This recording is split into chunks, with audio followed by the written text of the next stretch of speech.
아이고, 속 시원하다. 칙칙한 헛며느리 내보내고 새 사람들이니 이제야 좀 사는 맛이 나네. 이혼 도장에 잉크도 채 마르지 않은 그날 밤. 시어머니와 전 남편은 최고급 호텔에서 샴페인을 터뜨리며 저를 비웃고 있었습니다. 하지만 그들은 꿈에도 몰랐을 겁니다. 그들이 흥청망청 긁고 있는 그 블랙카드가 방금 쫓아낸 며느리의 명의라는 사실을 말이죠. 화려한 파티가 절정에 달했을 때 울려 퍼진 날카로운 기계음. 비. 손님, 도난분실 카드로 정지되어 있습니다. 얼굴이 하얗게 질린 전 남편을 내려다보며 저는 비로소 차가운 미소를 지었습니다. 놀라긴 일러. 이제 진짜 지옥이 시작될 테니까. 거짓된 부귀영화를 누리던 시댁의 처절한 몰락, 그 통쾌한 참교육 현장. 시작하기 전에 무료로 눌러주시는 구독과 좋아요, 알림 설정은 똑순이 사랑방에 큰 힘이 됩니다. 지금 어디서 듣고 계신지 댓글 달아주세요. 그럼 지금부터 이야기를 시작하겠습니다. 쾅! 무거운 정막을 깨고 이혼 신고서에 도장이 찍히는 소리가 법원 복도에 유난히 크게 울려 퍼졌습니다. 서울가정법원 앞 차혜령이 10년간의 결혼 생활에 마침표를 찍고 건물을 빠져나오고 있었습니다. 그녀의 표정은 마치 오랫동안 앓던 이를 뺀 사람처럼 시원해 보였지만 눈빛만은 서늘하게 가라앉아 있었죠. 그 뒤를 따라 나온 오태성이 혜령이 사준 이탈리아 명품 수트깃을 거만하게 세우며 비아냥거렸습니다. 야, 차혜령. 너 표정이 왜 그러냐? 10년 동안 모시고 산 남편이랑 헤어지려니까 이제야 실감이 좀 나. 혜령은 대꾸할 가치도 없다는 듯 태성을 쳐다보지도 않고 주차장을 향해 걸음을 옮겼습니다. 태성은 그런 혜령의 반응이 익숙한 듯 콧방귀를 뀌며 뒤통수에 대고 소리쳤습니다. 그래, 실컷 도도한 척 해봐라. 나 오늘 저녁에 호텔에서 세라랑 파티한다. 우리 엄마가 너 나간 기념으로 아주 성대하게 준비하셨거든. 넌 평생 가도 그런 사랑 못 받을 거다. 태성은 법원 정문 앞에 세워둔 자신의 세단으로 다가가며 휴대폰을 꺼내 들었습니다. 마침 대기하고 있던 내연녀 진세라가 차에서 내리며 태성의 팔에 매달렸습니다. 오빠, 어떻게 됐어? 도장 찍었어? 당연하지. 이제 법적으로도 완전 남남이야. 우리 자기 오래 기다렸지? 아잉, 정말 고생했어, 오빠. 이제 우리 세상이다, 그치? 얼른 가자. 어머님이 호텔에서 목 빠지게 기다리셔. 세라가 태성의 볼에 입을 맞추며 교태를 부렸습니다. 두 사람은 혜령이 멀어져가는 뒷모습을 보며 승리감에 도취된 듯 크게 웃음을 터뜨렸습니다. 그들이 탄 고급 세단이 요란한 배기음을 내며 법원을 빠져나갔지만 혜령은 단 한 번도 뒤돌아보지 않았습니다. 그저 차가운 바람만이 그녀의 쇼컷 머리카락을 스치고 지나갈 뿐이었죠. 그날 저녁 시내 중심가에 위치한 S호텔 연회장은 화려한 샹들리에 조명 아래 사람들로 북적였습니다. 방자영 여사는 오늘이 자기 생일이라도 되는 양 온몸에 금부치를 휘감고 하객들을 맞이하느라 정신이 없었습니다. 그녀의 목에 걸린 굵은 진주 목걸이는 지난달 혜령이 결혼기념일 선물이라며 건넨 것이었지만 방 여사는 뻔뻔하게도 친척들 앞에서 목걸이를 만지작거리며 자랑을 늘어놓았습니다. 아유, 우리 새 며느리 될 아이가 해온 예단 좀 봐요. 센스가 보통이 아니야. 전 며느리는 곰 같아서 이런 맛이 없었는데 세라는 아주 여우같이 싹싹하다니까. 친척들이 부러움 섞인 눈빛으로 방 여사를 둘러싸고 맞장구를 쳤습니다. 어머 형님, 정말 복도 많으셔. 아들이 인물 훤해. 새 며느리는 임신까지 해서 들어와 거기다 집안도 빵빵하다면서요? 말도 마. 강남에 빌딩이 몇 채라더라. 우리 태성이 이제야 제 짝 만난 거지 뭐. 박 여사는 입이 귀에 걸릴 듯 웃으며 샴페인 잔을 들어 올렸습니다. 그때 화려한 스팽글 드레스를 입은 세라가 태성의 팔짱을 끼고 연회장으로 들어섰습니다. 그녀의 손가락에는 큼지막한 다이아몬드 반지가 번쩍이고 있었습니다. 세라는 연회장을 가득 메운 하객들과 화려한 꽃장식을 보며 속으로 쾌재를 불렀습니다. 이게 다 태성 오빠네 재력이라는 거지. 늙은 전처가 쥐고 있던 거, 이제 다 내 거야. 세라는 자신의 불룩한 배를 과시하듯 쓰다듬으며 박 여사에게 다가갔습니다. 어머님, 너무 무리하시는 거 아니에요? 하객들이 이렇게나 많이 오실 줄은 몰랐어요. 아이고, 우리 며느리 왔니?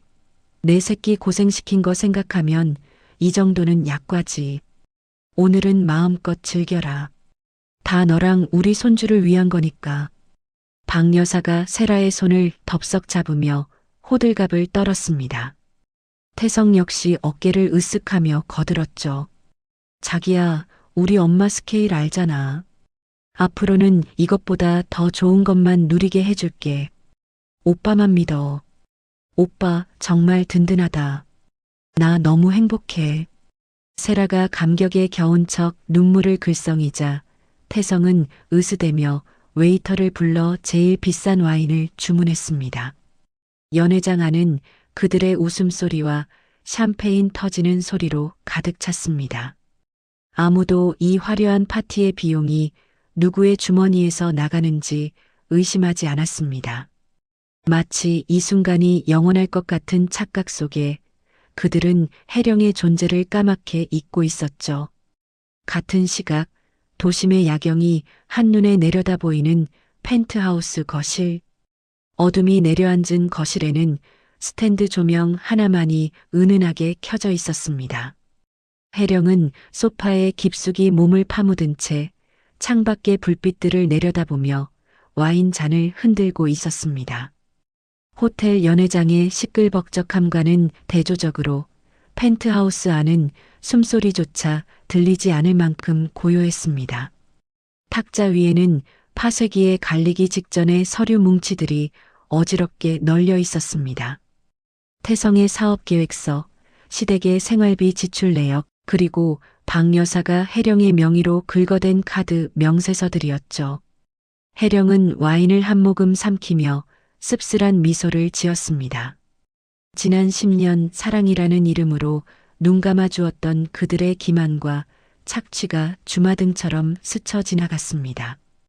이제 끝낼 시간이야. 혜령은 테이블 위에 놓인 휴대폰을 집어들었습니다.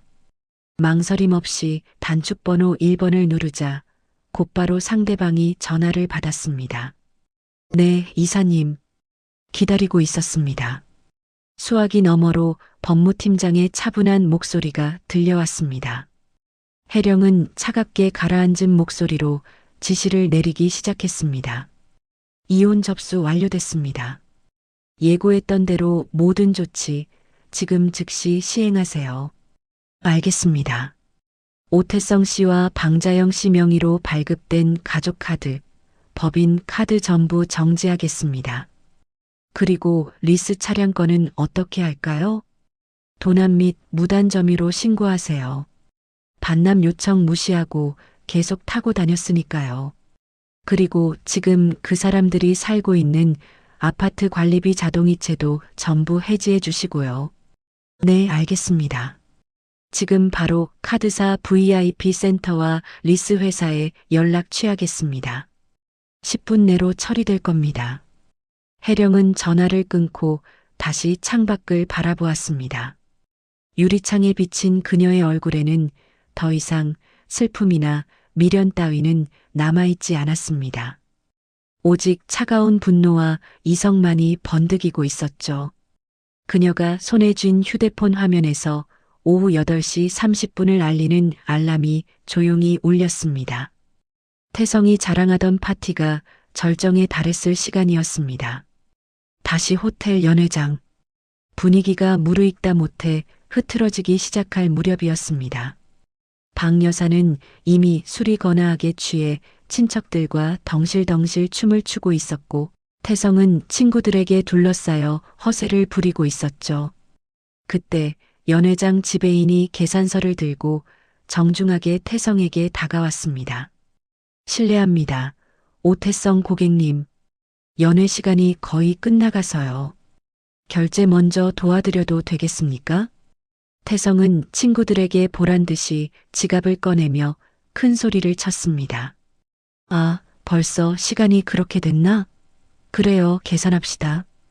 여기, 이걸로 긁어요.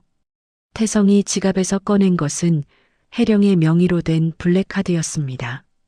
한도 없는 그 카드는 태성이 친구들 사이에서 길을 펴게 해주는 일종의 권력이나 다름없었습니다.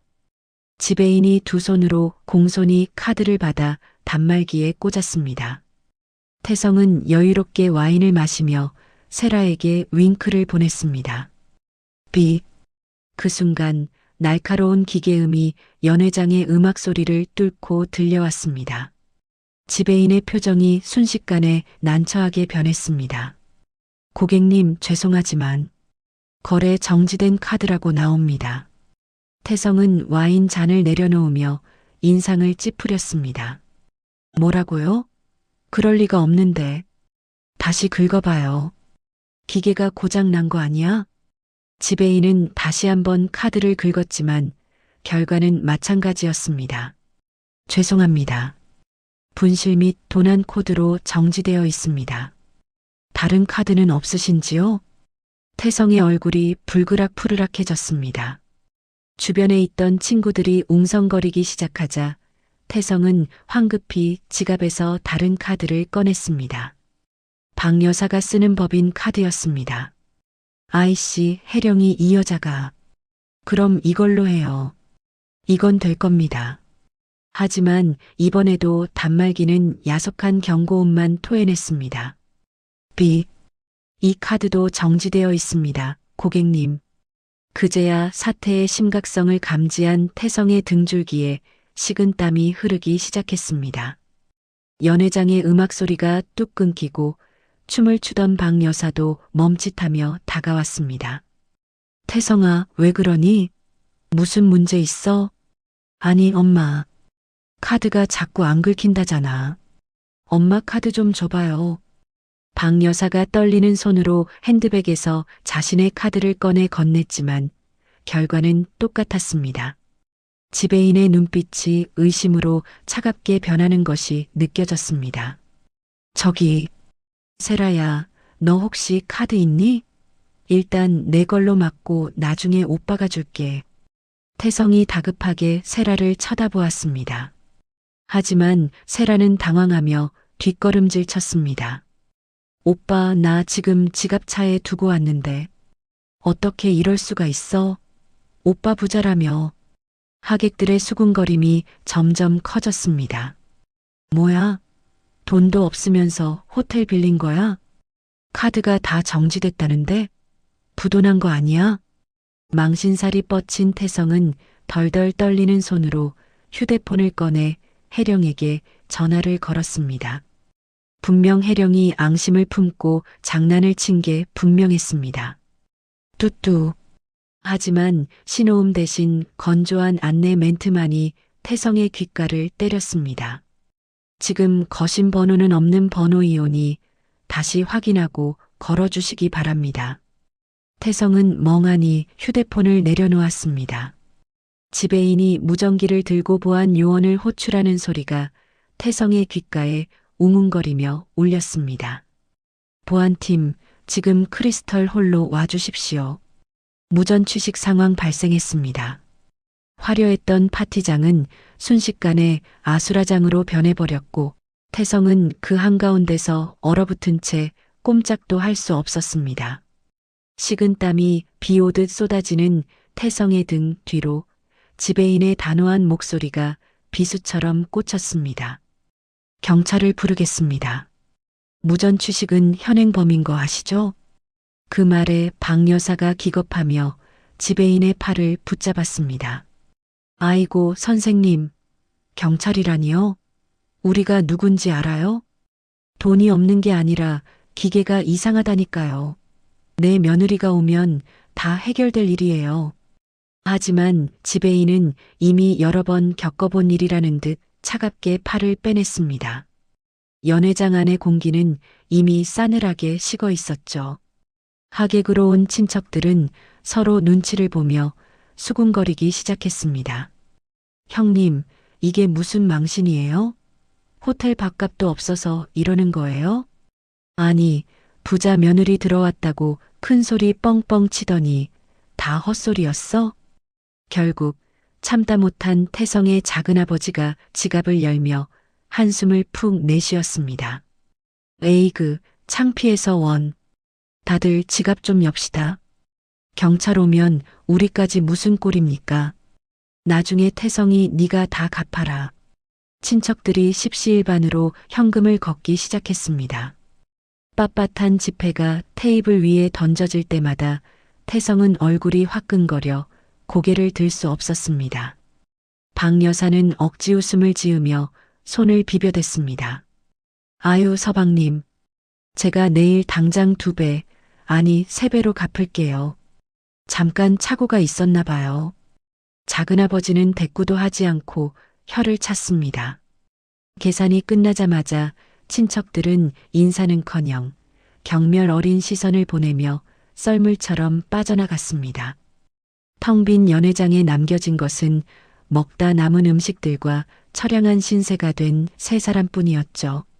세라는 입술을 잘근잘근 씹으며 태성을 쏘아보았습니다. 오빠, 이게 뭐야? 내 친구들도 다 봤잖아. 쪽팔려서 어떻게 얼굴을 들고 다녀? 태성은 넥타이를 거칠게 풀어헤치며 신경질적으로 소리쳤습니다. 나도 미치겠으니까 조용히 좀 해. 혜령이 이 여자가 작정하고 엿먹인 거라고. 일단 집에 가서 따져야겠어. 3사람은 도망치듯 호텔 로비로 내려왔습니다. 태성은 발레 파킹 데스크에 차키를 내밀며 애써 폼을 잡으려 했지만 손은 덜덜 떨리고 있었죠. 잠시 후 주차 요원이 태성의 고급 세단을 로비 앞으로 끌고 왔습니다. 태성은 서둘러 차에 타려고 리모컨 키를 눌렀습니다. 하지만 차는 묵묵부답이었습니다. 딸깍딸깍. 아무리 버튼을 눌러도 문은 열리지 않았고 사이드 미러조차 펴지지 않았습니다. 뭐야, 왜 이래? 배터리가 나갔나? 태성이 차 문 손잡이를 잡고 흔들며 당황해할 때였습니다. 요란한 사이렌 소리와 함께 경찰차 한 대가 로비 앞에 급정거했습니다. 경찰 2명이 차에서 내려 태성에게 다가왔습니다. 오태성 씨 되십니까? 태성은 경찰을 보자마자 반색하며 소리쳤습니다. 아, 경찰관님. 마침 잘 오셨습니다. 이 차가 고장이 났는지 문이 안 열리네요. 보험사 좀 불러주세요. 하지만 경찰관의 표정은 딱딱하게 굳어 있었습니다. 보험사가 아니라 경찰서로 가셔야겠습니다. 해당 차량에 대해 도난 및 횡령 신고가 접수되었습니다. 네, 도난이라뇨? 이거 제 차예요. 제가 리스에서 타고 다니는. 경찰관이 태성의 말을 자르며 단호하게 말했습니다. 리스 명의자가 차혜령 씨로 되어 있네요. 명의자 동의 없이 무단으로 점유하고 반납 요구에 응하지 않으셨죠?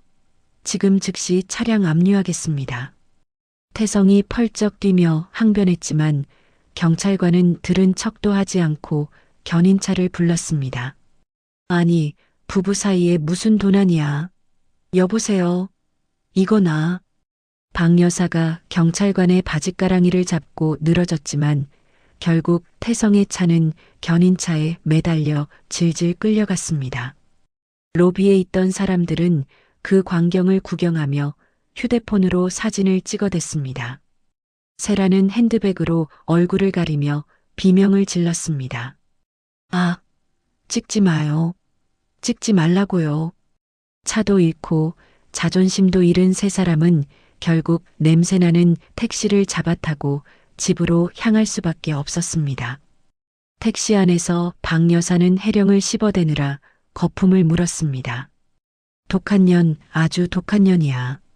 어떻게 시어미랑 남편을 이렇게 길바닥에 내몰아?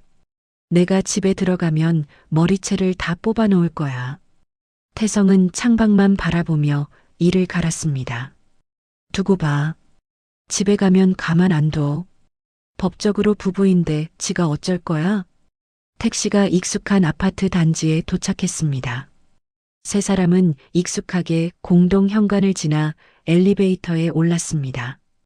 펜트하우스 층인 45층 버튼을 누르는 태성의 손가락에는 분노가 서려 있었죠. 띵! 엘리베이터 문이 열리고 그들은 현관문 앞으로 돌진했습니다. 태성은 도어록 덮개를 올리고 익숙하게 비밀번호를 눌렀습니다. 띠띠띠띠. 경쾌한 열림음 대신 경고음이 울렸습니다.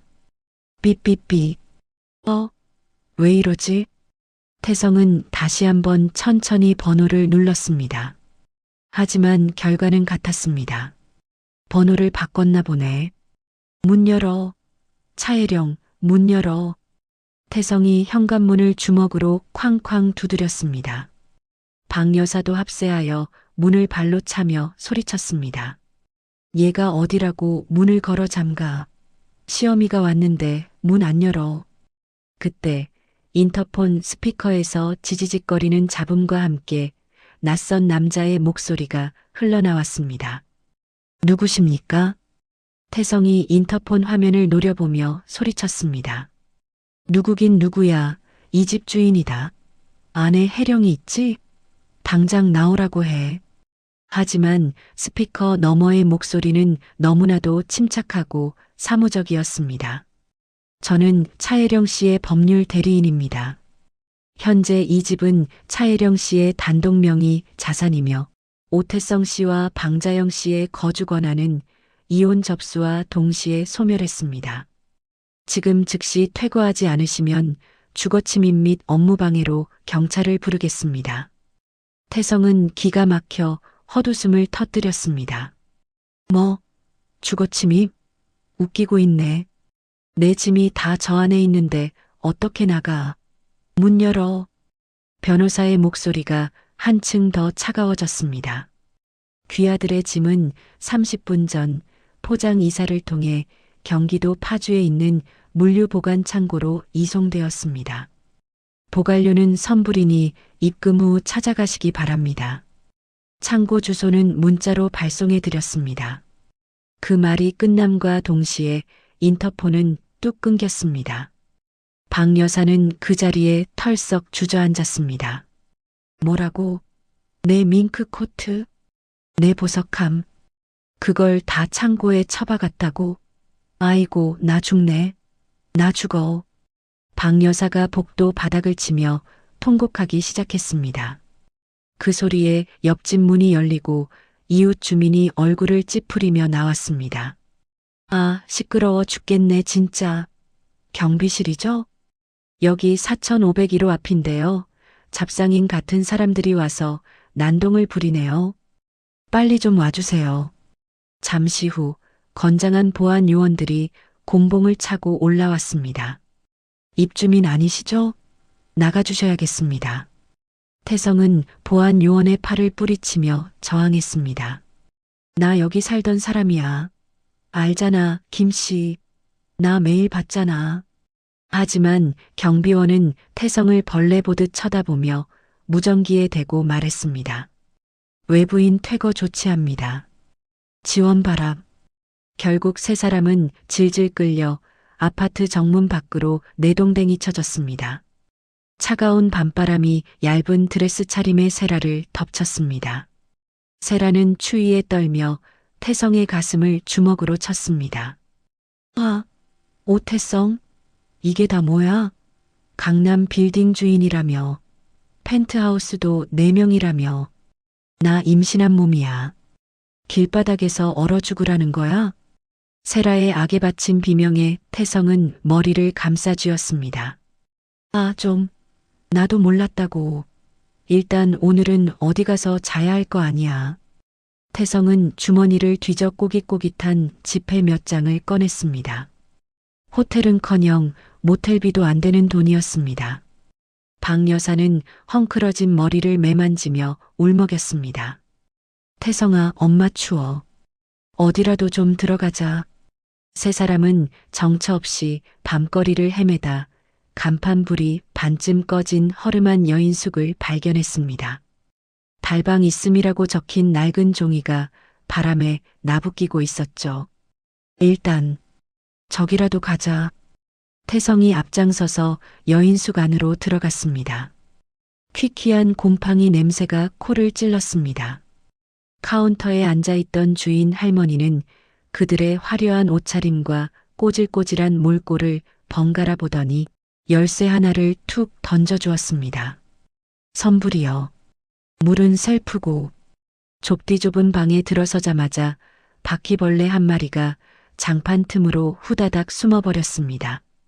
새라는 비명을 지르며 침대도 없는 바닥에 가방을 던졌습니다. 나 여기서 못 자. 절대 못 자. 오빠가 해결해. 당장 호텔 잡아오라고. 박 여사도 좁은 방구석에 쭈그리고 앉아 신세 한탄을 시작했습니다. 내가 전생에 무슨 죄를 지어서 며느리 하나 잘못 들여서 이 고생을 하니. 그때였습니다. 태성의 주머니에 있던 휴대폰이 징징 울리기 시작했습니다.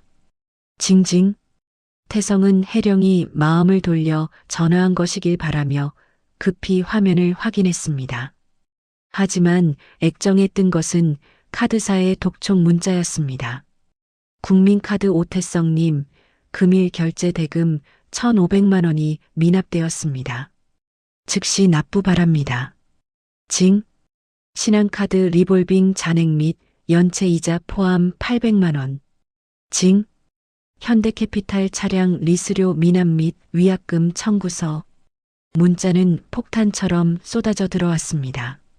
1분 간격으로 울리는 진동 소리가 마치 카운트다운처럼 태성의 심장을 조여왔습니다. 태성은 휴대폰을 쥔 손을 부들부들 떨며 바닥에 주저앉았습니다. 어두컴컴한 여인숙방 곰팡이 핀 천장을 바라보는 태성의 눈동자가 공포로 흔들렸습니다. 이게 꿈이 아니야.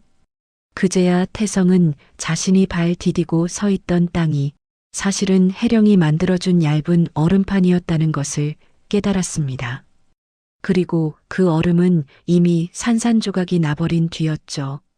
다음 날 아침 8시 여인숙의 얇은 합판 문이 부서질 듯 쾅쾅 울리는 소리에 쪽잠을 자던 세 사람은 소스라치게 놀라 깨어났습니다. 누구세요?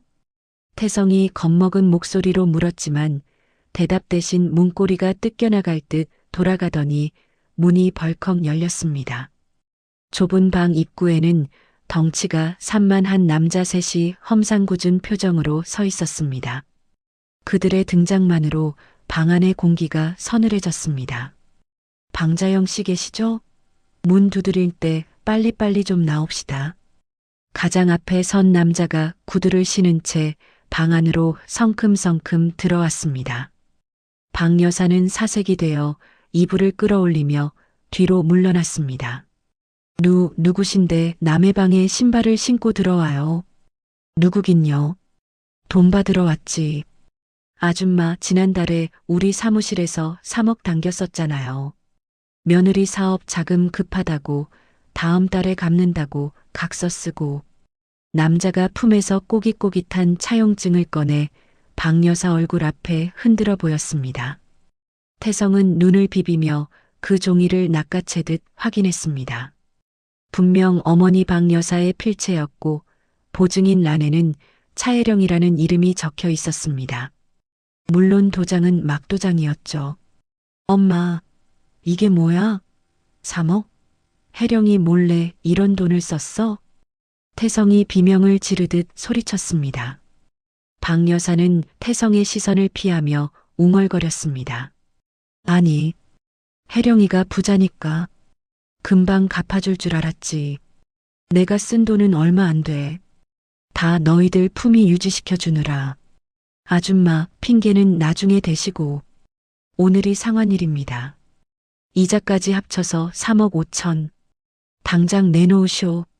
사채업자가 위협적으로 다가오자 태성이 앞을 막아서며 말했습니다. 잠깐만요.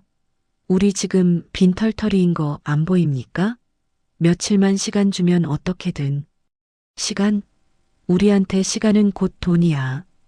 돈 없으면 몸으로 때워야지. 아줌마, 따라와요. 장기라도 팔아서 갚아야지 어쩌겠어? 남자가 박 여사의 팔목을 거칠게 낚아챘습니다. 박 여사가 사람 살려 라고 비명을 지르며 바닥에 드러누웠습니다. 좁은 방 안은 순식간에 아수라장이 되었습니다. 그때였습니다. 구석에 웅크리고 있던 세라의 핸드백 안에서 진동 소리가 요란하게 울렸습니다. 세라는 험악한 분위기에 눌려 전화를 받을 생각도 못하고 가방을 움켜쥐고만 있었죠. 사채업자 중 뒤편에 서 있던 눈매가 날카로운 남자가 세라를 유심히 쳐다보았습니다. 그의 눈이 가늘어지더니 입꼬리가 비릿하게 올라갔습니다. 형님, 잠깐만요. 저 여자 어디서 많이 봤는데. 남자가 세라 앞으로 다가가 턱을 치켜들었습니다. 세라는 황급히 고개를 돌렸지만 남자는 확신에 찬 목소리로 소리쳤습니다. 야, 너 진세라 아니야? 꽃뱀 진세라. 세라의 어깨가 눈에 띄게 움찔했습니다. 태성은 영문을 모르겠다는 표정으로 사채업자와 세라를 번갈아 보았습니다. 꽃뱀이라니요? 무슨 소리입니까? 이 여자는 모 기업 회장님 딸인데요. 사채업자들은 태성의 말에 배를 잡고 웃음을 터뜨렸습니다. 회장님 딸? 푸아하. 형씨, 사람 볼 줄 진짜 모르네. 얘 전주 마담 딸이야. 내가 2년 전에 얘 뒤처리해 주느라 얼마나 고생했는데. 야, 진세라. 여기서 또 뵙네? 이번엔 누굴 공사 친 거야? 태성의 얼굴이 하얗게 질렸습니다. 그가 천천히 고개를 돌려 세라를 바라보았습니다. 세라야. 아니지. 저 사람들이 하는 말 다 거짓말이지? 세라는 더 이상 숨길 수 없다는 것을 깨달았는지 떨고 있던 어깨를 펴고 표정을 싹 바꿨습니다. 순진해 보이던 눈망울은 온데간데 없고 도끼 어린 눈빛만이 남았습니다. 그래, 나 정가 있다. 그래서 뭐? 어차피 니들 돈 보고 접근한 건데 돈도 없는 거지들이 무슨 말이 많아? 세라가 태성의 멱살을 잡고 흔들며 악을 썼습니다. 야, 오태성, 네가 뭐라 그랬어? 강남 빌딩이 4명이라며. 네가 알부자라며. 다 마누라 돈이었어? 나도 너한테 속았어. 이 사기꾼 새끼야. 태성은 멍하니 세라의 손에 흔들리다 뒤늦게 정신을 차리고 세라를 밀쳐냈습니다. 뭐? 사기꾼? 너 임신했다는 건 우리 복덩이는 어쩔 건데. 세라가 바닥에 침을 뱉으며 비웃었습니다. 임신? 웃기고 있네. 배에 솜 넣은 거야. 너 같은 놈 애를 내가 왜 가져? 돈 냄새 맡고 온 건데 똥 냄새만 진동을 하네. 세라가 윗옷을 걷어 올리자 불룩했던 배가 쑥 들어가고 뱃속에서 두툼한 손뭉치가 떨어져 나왔습니다.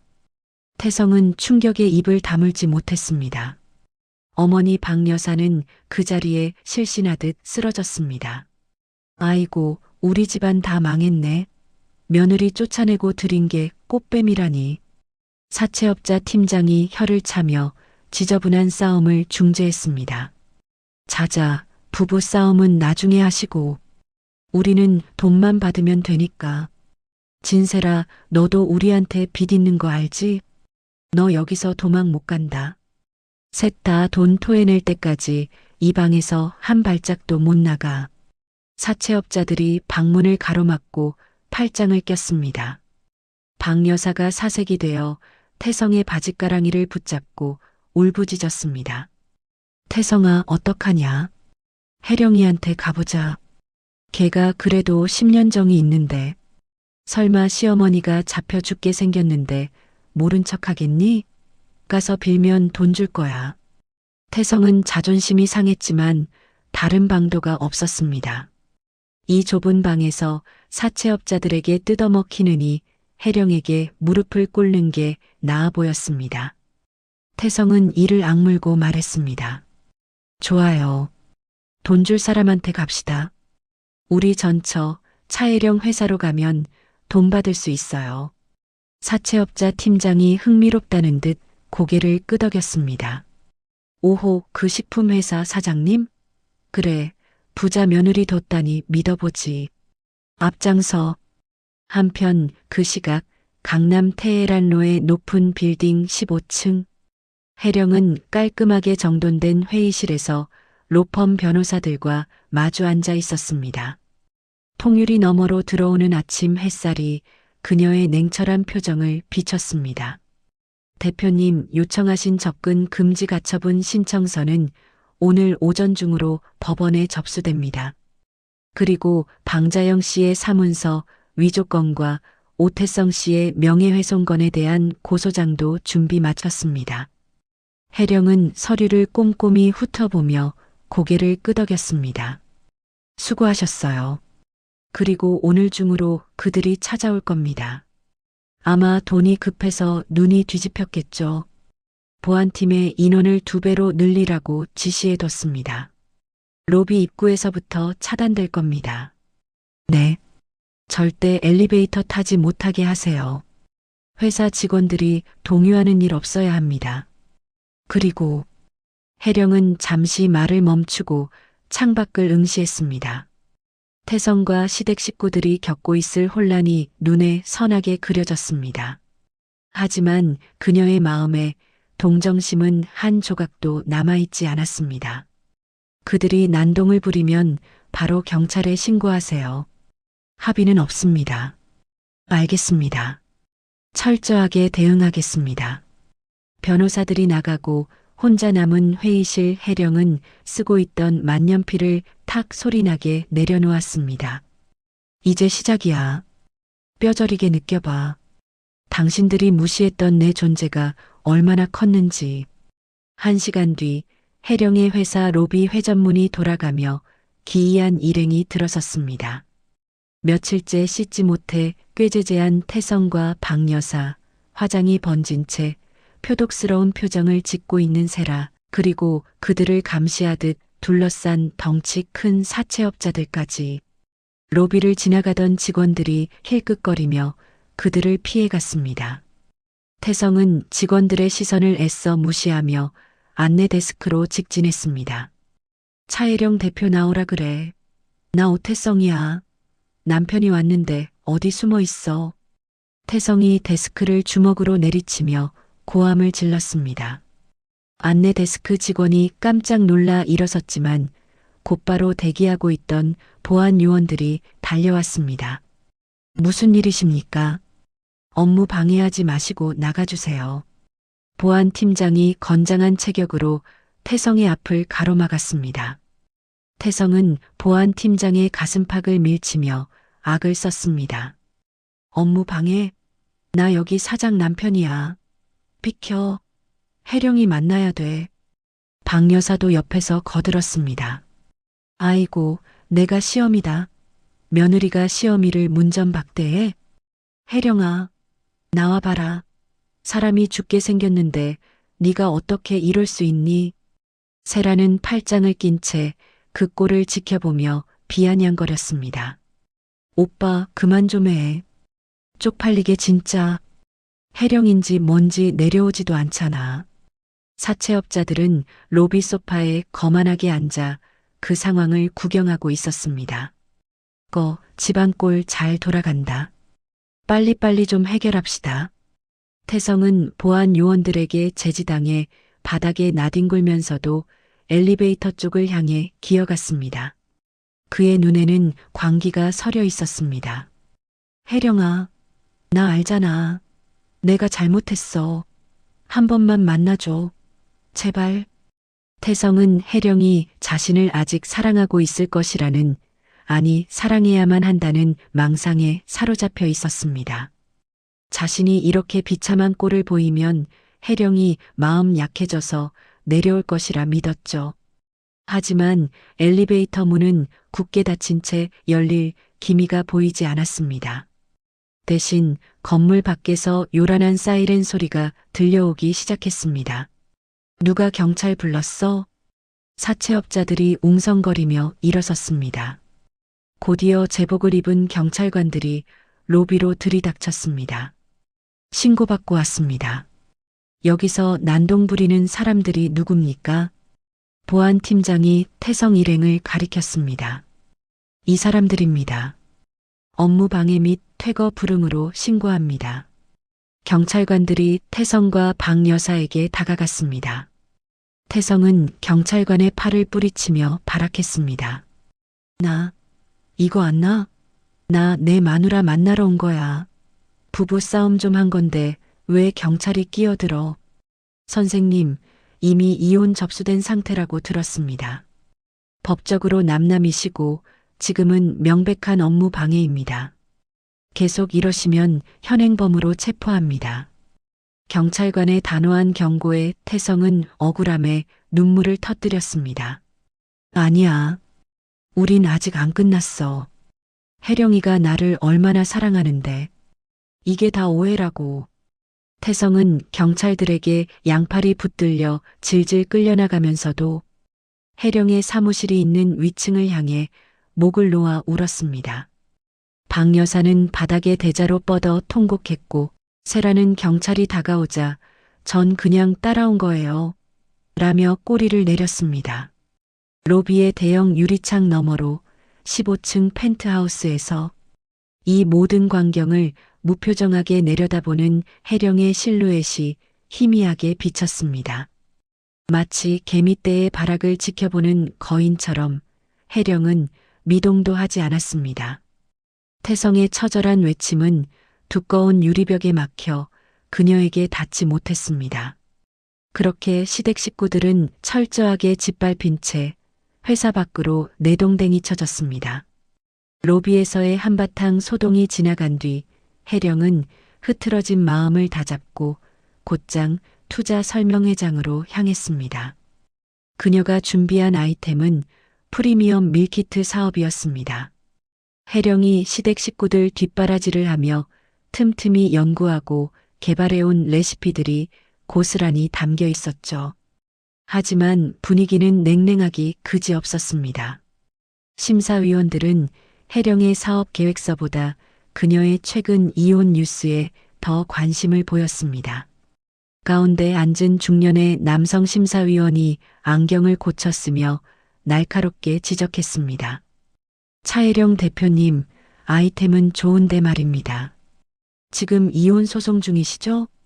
경영권 리스크가 꽤 커 보이는데 투자했다가 남편분이 재산 분할이다 뭐다 해서 회사 자금 건드리면 우리만 손해 아닙니까? 혜령은 마이크를 쥔 손에 힘을 주며 침착하게 대답했습니다. 그 부분은 걱정하지 않으셔도 됩니다. 회사는 제 개인 자산이 아닌 법인으로 분리되어 있고 전 남편과는 재산 형성 과정에서 섞인 부분이 전혀 없습니다. 법적으로도 완벽하게 방어 준비가 되어 있습니다. 글쎄요. 말은 그렇게 하지만 오너의 사생활 문제는 기업 이미지에 치명적이거든요. 이혼녀 CEO라. 마케팅 측면에서도 좀 그렇지 않나? 심사위원들의 노골적인 비아냥에 혜령의 입술이 바싹 말랐습니다. 10년의 경력 단절, 그리고 이혼녀라는 꼬리표가 이렇게 무거운 족쇄가 될 줄은 몰랐습니다. 혜령은 준비한 발표를 마쳤지만 박수 소리는 듬성듬성했고 심사위원들의 표정은 시큰둥했습니다. 무대를 내려오는 혜령의 어깨가 축 처졌습니다. 결국 내 능력만으로는 안 되는 건가? 혜령이 씁쓸한 표정으로 행사장 출구를 나서려던 그때였습니다. 잠시만요, 차혜령 대표님. 뒤에서 낮고 묵직한 목소리가 들려왔습니다. 혜령이 고개를 돌리자 훤칠한 키에 딱 떨어지는 네이비색 수트를 입은 남자가 서 있었습니다. 국내 최대 투자사 KW 인베스트먼트의 대표 강우진이었습니다. 우진은 정중하게 명함을 건네며 혜령의 눈을 똑바로 응시했습니다. 발표 잘 들었습니다. 저는 KW 인베스트먼트의 강우진입니다. 시간 괜찮으시면 잠시 이야기 좀 나눌 수 있을까요? 혜령은 얼떨떨한 표정으로 명함을 받아들었습니다. 아, 네. 안녕하세요. 근데 제 발표? 반응이 별로 안 좋았던 것 같은데요. 우진이 희미하게 미소를 지으며 고개를 저었습니다. 심사위원들은 리스크만 보느라 진짜를 놓쳤더군요. 저는 대표님이 제시한 시장 분석 데이터와 수익 모델 구조를 봤습니다. 특히 1인 가구 타겟팅 전략은 소름 돋을 정도로 정교하더군요. 그건 책상 물림들이 흉내낼 수 있는 게 아닙니다. 혜령의 눈이 커졌습니다. 누구도 알아봐주지 않았던 그녀의 노력을 이 낯선 남자는 꿰뚫어 보고 있었습니다. 단순히 자금만 지원하는 게 아닙니다. 제 네트워크와 마케팅 노하우를 태워드리고 싶습니다. 대표님의 레시피라면 충분히 승산 있습니다.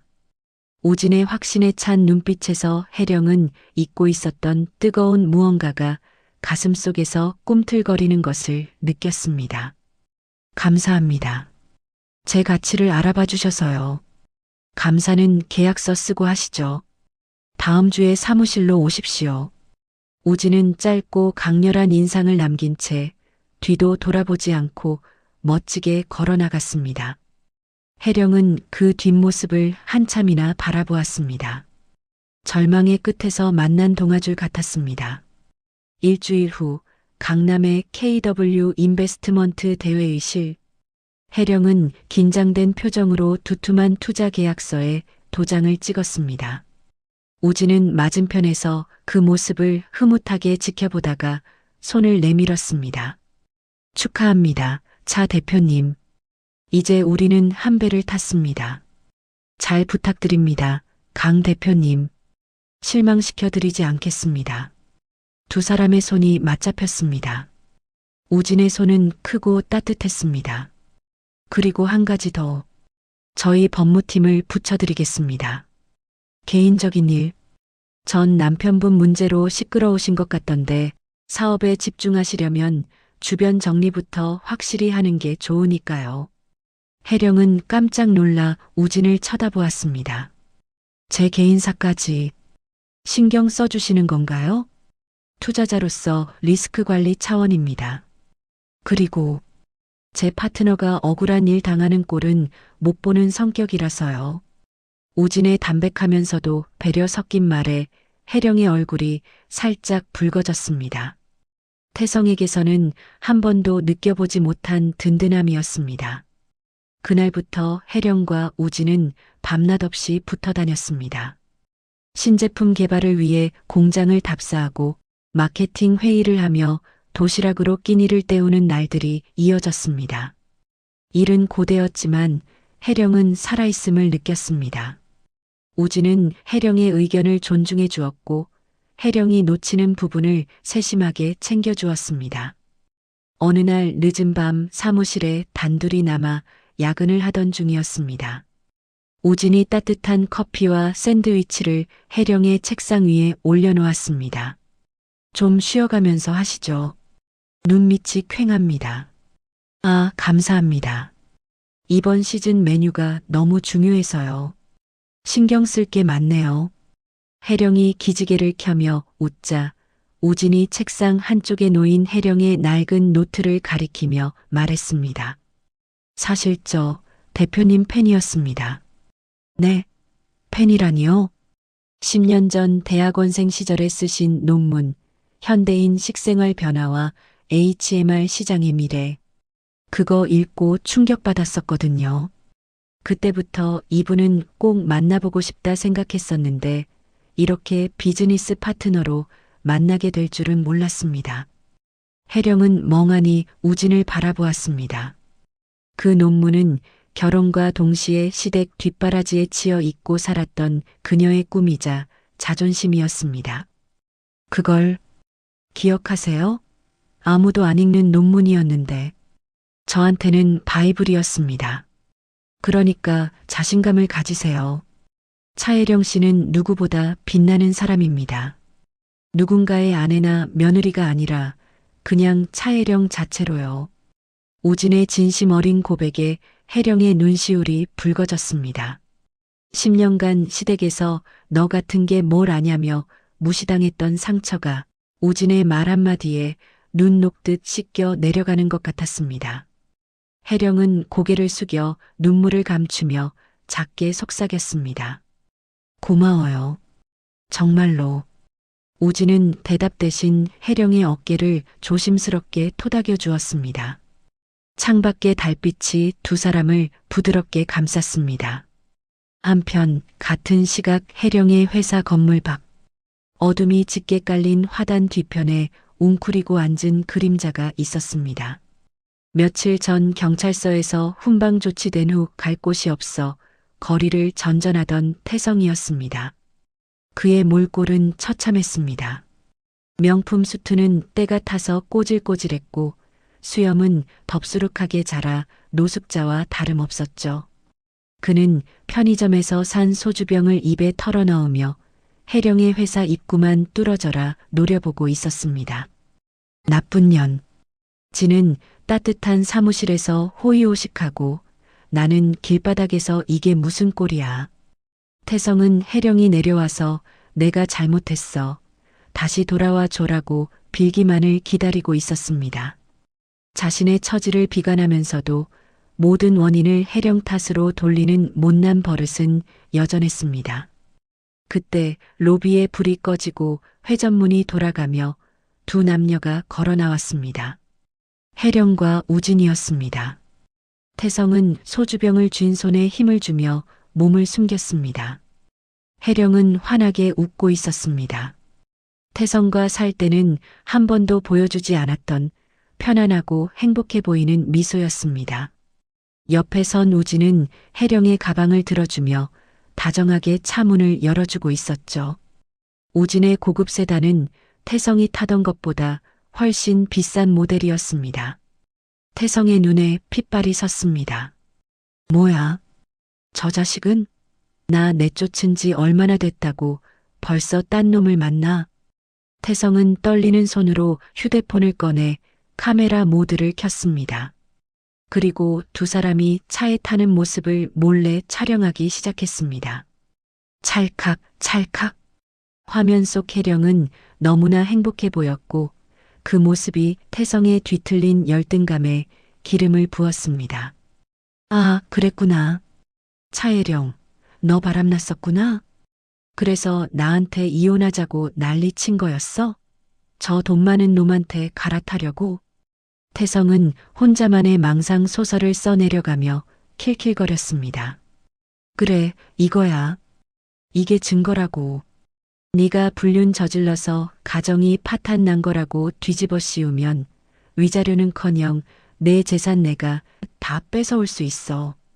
태성은 녹화된 영상을 확인하며 비릿한 웃음을 흘렸습니다. 박 여사와 세라가 있는 여인숙으로 돌아가는 그의 발걸음이 아까와는 다르게 가벼워졌습니다. 또다시 비열한 음모가 꿈틀거리고 있었습니다. 그 시각 우진의 차 안. 혜령은 조수석에 앉아 차창 밖으로 흐르는 야경을 바라보았습니다. 예전에는 답답하게만 느껴졌던 서울의 밤거리가 오늘따라 유난히 아름답게 보였습니다. 대표님, 내일 브랜드 런칭쇼 준비는 다 되셨죠? 운전대를 잡은 우진이 부드럽게 물었습니다. 네, 덕분에요. 내일이 정말 기대돼요. 잘 될 겁니다. 제가 보장하죠. 우진이 혜령을 보며 싱긋 웃었습니다. 혜령도 마주보며 미소 지었습니다. 차는 부드럽게 코너를 돌아 한강변 도로를 달렸습니다. 혜령은 마음속으로 다짐했습니다. 다시는 과거로 돌아가지 않겠다고. 이 남자와 함께라면, 그리고 내일을 다시 시작할 수 있다면 어떤 시련이 와도 이겨낼 수 있을 것 같았습니다. 하지만 그녀는 아직 모르고 있었습니다. 어둠 속에서 그녀를 노리는 태성의 비열한 카메라 렌즈가 곧 그녀의 가장 빛나는 순간을 겨누게 될 것이라는 사실을요. 폭풍전야의 밤은 그렇게 깊어가고 있었습니다. 챕터 5 찬란한 비상과 어둠 속의 시선. 드디어 해령의 프리미엄 밀키트 브랜드 더 테이블의 런칭 쇼케이스 날이 밝았습니다. 행사가 열리는 호텔 그랜드 볼룸은 시작 전부터 인산인해를 이루었습니다. 유명 인플루언서들과 방송사 카메라들이 좋은 자리를 차지하기 위해 경쟁을 벌였고 입구에는 각계각층에서 보낸 축하 화환이 줄을 지어 서 있었죠. 무대 뒤 대기실 해령은 떨리는 손으로 마이크를 꽉 쥐고 있었습니다. 10년 만에 다시 서는 세상 앞이었습니다. 거울 속에 비친 그녀는 더 이상 시댁의 눈치만 보며 낡은 티셔츠를 입던 며느리가 아니었습니다. 몸에 딱 떨어지는 세련된 화이트 수트를 입고 당당한 눈빛을 한 CEO 차혜령이 서 있었습니다. 똑똑. 노크 소리와 함께 우진이 대기실 문을 열고 들어왔습니다. 대표님, 준비되셨습니까? 밖에 열기가 대단합니다. 다들 차혜령 대표님을 기다리고 있어요. 강 대표님, 저 잘할 수 있겠죠? 갑자기 다리가 떨리네요.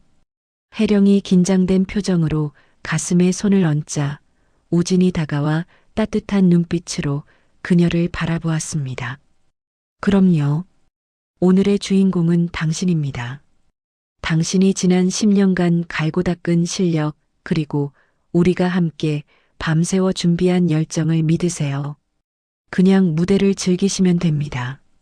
우진의 든든한 응원에 혜령은 깊게 심호흡을 했습니다. 꽉 막혀있던 숨통이 트이는 기분이었습니다. 네, 다녀올게요.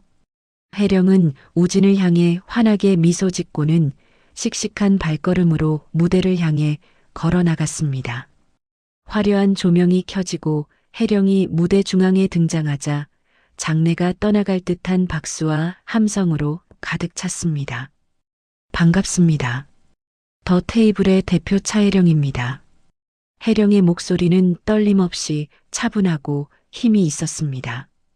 그녀는 자신이 개발한 메뉴에 담긴 철학과 건강하고 맛있는 한 끼가 주는 행복에 대해 진정성 있게 이야기했습니다. 저에게 요리는 위로였습니다. 힘들었던 시절 정성껏 만든 음식으로 누군가가 행복해하는 모습을 볼 때 저 역시 살아갈 힘을 얻었습니다. 이제 그 위로를 여러분의 식탁에 전해드리고 싶습니다. 혜령의 진심 어린 스피치에 객석 곳곳에서 감동의 눈물을 훔치는 사람들이 보였습니다. 플래시 세례가 쏟아졌고 혜령은 그 빛 속에서 누구보다 빛나고 있었습니다. 쇼케이스는 대성공이었습니다. 준비된 시식 코너의 음식은 순식간에 동이 났고 현장에서 체결된 선주문 계약만 해도 목표치를 훌쩍 넘겼습니다. 행사가 끝나고 이어진 기자 회견장. 기자들의 질문이 쏟아졌습니다. 대표님, 이혼의 아픔을 딛고 성공하셨는데 지금 가장 생각나는 사람이 있나요? 혜령은 잠시 생각에 잠겼다가 마이크를 잡았습니다. 과거의 저 자신에게 말해주고 싶네요. 포기하지 않고 견뎌줘서 고맙다고. 그리고 제 가능성을 믿고 손잡아준 파트너에게 감사합니다. 혜령의 시선이 회견장 뒤편에 서 있는 우진에게 머물렀습니다. 우진도 혜령을 바라보며 조용히 고개를 끄덕였습니다. 두 사람 사이에 무언의 신뢰와 애정이 오갔습니다. 그날 저녁 태성 일가가 묵고 있는 여인숙. 곰팡이가 핀 좁은 방 한 구석에 낡은 브라운관 TV가 윙윙거리는 소리를 내며 켜져 있었습니다. 박 여사는 편의점에서 사온 컵라면을 후루룩거리며 채널을 돌리고 있었죠. 아휴, 볼 것도 없네. 뉴스나 볼까? 화면이 바뀌고 연예 뉴스 프로그램이 나왔습니다. 오늘의 핫 이슈입니다. 이혼의 아픔을 딛고 화려하게 비상한 CEO, 차혜령 대표의 브랜드 런칭 현장을 다녀왔습니다. 리포터의 들뜬 목소리와 함께 화면 가득 혜령의 환한 얼굴이 클로즈업 되었습니다. 젓가락으로 면발을 집어 올리던 박 여사의 손이 허공에서 멈췄습니다. 뭐야? 저거 혜령이 아니니? 방구석에 누워 휴대폰 게임을 하던 태성이 벌떡 일어났습니다. 혜령이가 왜 TV에 나와? 태성과 세라도 TV 앞으로 달려들었습니다. 화면 속 혜령은 다이아몬드 귀걸이를 하고 우아한 자태를 뽐내며 인터뷰를 하고 있었습니다. 그 뒤로는 전 제품 완판, 주가 상한가 기록이라는 자막이 화려하게 지나갔습니다. 아니, 저 옷, 저 귀걸이, 저거 다 내가 갖고 싶어 했던 건데, 전현이 이혼하더니 팔자를 고쳤나? 박 여사가 라면 그릇을 엎으며 바닥을 쳤습니다. 국물이 사방으로 튀었지만 신경 쓸 겨를도 없었습니다. 세라는 화면 속 혜령이 입은 옷 브랜드를 단번에 알아보았습니다. 저 수트, 시사 리미티드 에디션이야. 1,000만 원이 넘는다고. 와, 진짜 대박이다. 오빠, 쟤 원래 저렇게 능력 있었어? 태성은 넋을 잃고 화면을 바라보았습니다. 자신이 알던 혜령은 늘 부엌에서 앞치마를 두르고 밥상을 차리던 모습뿐이었습니다. 저렇게 화려하고 당당한 여자가 자신의 아내였다는 사실이 믿기지 않았습니다. 말도 안 돼. 내 내조 덕분에 성공한 거면서 지 혼자 다 해먹겠다고? 태성의 눈에 질투와 욕망이 이글거렸습니다. 화면 속에서 혜령이 우진과 악수를 하며 웃는 장면이 나오자 태성은 참지 못하고 리모컨을 TV에 던져버렸습니다. 팍! 브라운관 유리에 금이 가며 화면이 지직거렸습니다. 저거 다 내 거야. 내 돈으로 만든 회사라고. 저놈이랑 짝짝꿍해서 내 재산 빼돌린 거야. 태성은 씩씩거리며 방안을 서성거렸습니다.